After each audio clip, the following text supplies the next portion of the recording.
भीतर पार कर आप सहित। उसने पहले जल पिया और जल पीने के बाद चरणामृत लेने के बाद परिवार के एक एक व्यक्ति को दिया। अपने लिए स्वयं नहीं जी रहा है, वही मनुष्य है जो मनुष्य के लिए मरे। मैथिली शरण गुप्त ने लिखा था, मनुष्य वही है जो दूसरे के लिए भी कभी सोचे। केवल सोचता तो अपने को क्या है। हमने भगवान को मनाया, हमारे कहने से आए, हमारा अधिकार, लेकिन उसने कहा नहीं। पहले उसने जलपान किया, आत्मशुद्धि की, आत्मकल्याण किया। जो आदमी स्वयं तरा नहीं हो दूसरे को तार नहीं सकता है। आजकल बड़ी कठिनाई है, सब लोग तरने की बात कहने के लिए बहुत चारों तरफ दिखाई पड़ते हैं, लेकिन यदि उनसे कोई पूछे कि आप तरे हैं क्या, तो बड़ी कठिनाई है। उपनिषद ने बहुत निषेध किया है। कोई एक अंध व्यक्ति दूसरे अंध व्यक्ति को कहे कि चलो मैं तुम्हें रास्ता दिखाता हूं, वो स्वयं गिरेगा, और जो उसका हाथ पकड़कर चलेगा वो भी गिरेगा। अंधे नयो नियमाना यथांधा। इसलिए भगवान आदि शंकराचार्य ने कहा कि साधु कैसा होना चाहिए, तीर्णा स्वयं। पहले अपने को तारने का प्रयत्न करे, साधना करे, गुरु शरण में रहे, तीर्थ में रहे, एकांत में रहे, मौन में रहे, स्वाध्याय करे, खूब मांझे अपने को, और उसके बाद यदि भगवान की इच्छा हो, संकल्प हो, उनकी इंगित हो, निर्देश हो, तो समाज की सेवा के कार्य में उतरे। ठीक है, तीर्णा स्वयं भीम भवारणवम जनान अहेतु नान्य नपि तारयन्तः। विवेक चूड़ामणि में भगवान आदि शंकराचार्य ने कहा, पहले तरे और फिर तरने के बाद लोगों को जो तरने का मार्ग है वो बताने की चेष्टा करें। केवट बड़ा ही समष्टिवादी व्यक्ति है, उसने अपना आत्म कल्याण किया और पग पखारे जल पान कर आप सहित परिवार। अब उसे ध्यान आया कि अरे रे रे रे, मैं तर गया, मेरे गांव के लोग तर गए, मेरी जाति के लोग तर गए, लेकिन मेरे पूर्वजों ने क्या पाप किया था कि जो मैं उनको न तारूं। वर्तमान को सुधारते सुधारते बहुत कम लोग हैं जो अपने भूत को सुधार सकें, शक्ति नहीं होती।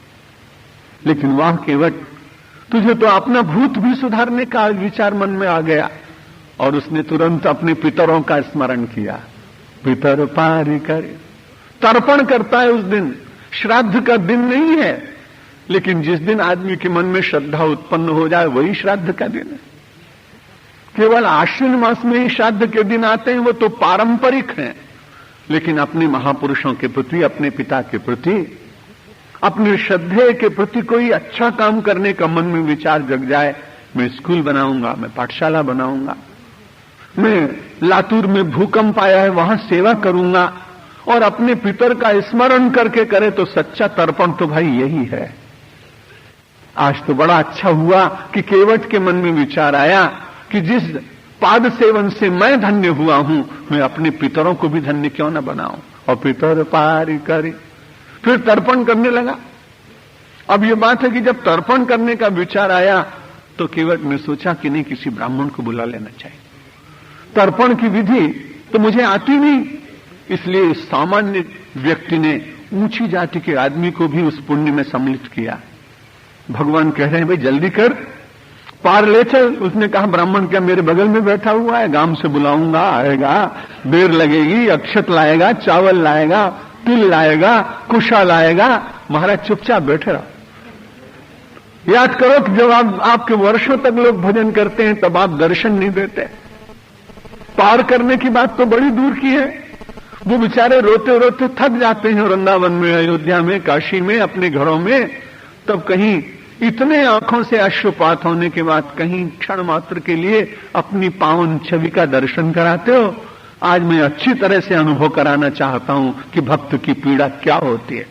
भगवान चुपचाप बैठे। लक्ष्मण कुछ बोल नहीं पा रहा, सीता जी कुछ नहीं कह पा रही, क्योंकि भगवान ने कहा देखो यदि तुमने इस जन्म में इस कच्छप का अपमान न किया होता तो आज ये बड़ी जल्दी पार कर देता। इसलिए कभी किसी का अपमान संसार में मत करना, मौका मिलने पर कोई भी आदमी बदला चुका सकता है। भगवान बड़े प्रसन्न हैं, और इसलिए प्रसन्न है कि लक्ष्मण सब जगह अपना रुद्र रूप दिखा देते हैं। आज इनको शांत रहने का अवसर मिला। भगवान की इच्छा होती तो तुरंत वो उग्र हो जाते।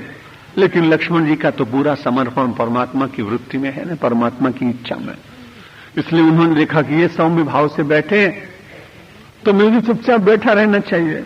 और लक्ष्मण ने एक बात और विचार की कि 14 वर्ष कटेंगे कैसे, ऐसे ही 2-4 केवट रोज मिलते जाएं तो अच्छी बात है कि धीरे धीरे समय भी व्यतीत होता चला जाए। केवट ने कहा महाराज शांति से बैठे रहो, और उसने जलपान किया।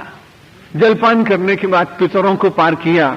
और कैसी अद्भुत बात, जो परमात्मा सबको पार करता है, एक दिव्य अवसर एक सामान्य व्यक्ति को परमेश्वर ने दिया मानव की महिमा बढ़ाने के लिए। तू मानव बहुत महान है, अपनी महानता का स्मरण तो कर। पिता ही पितर पार कर मुदित मन, ये सब कार्य होने के बाद में आनंद से पूर्ण हो गया और प्रभु ही लई गए पार।